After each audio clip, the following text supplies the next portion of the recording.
ইয়ে করবো নাকি ক্যাম্পা এখান থেকে নিয়ে নেবো ওই জন্য হালিমার তোমার থেকে আনি না খিচুড়ি। আরে সেই কিমা মাংস ব্লেন্ডারে ব্লেন্ড করে মশলা মিশিয়ে রেখে দিই আর পেঁয়াজের উপরে ছেড়ে দাও, তাই তো? হ্যাঁ কি কিছু খাতা সামনে সামনে অপমান করছিল সে আর টাঙালু নিয়ে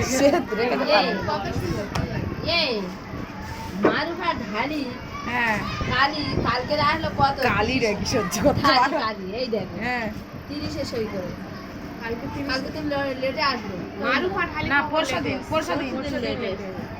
পরশুদিন তো সে কত হচ্ছে এই তো 46 লেগে চোখে ছাপ দাঁড়াও এই তো 15 লেটে লেট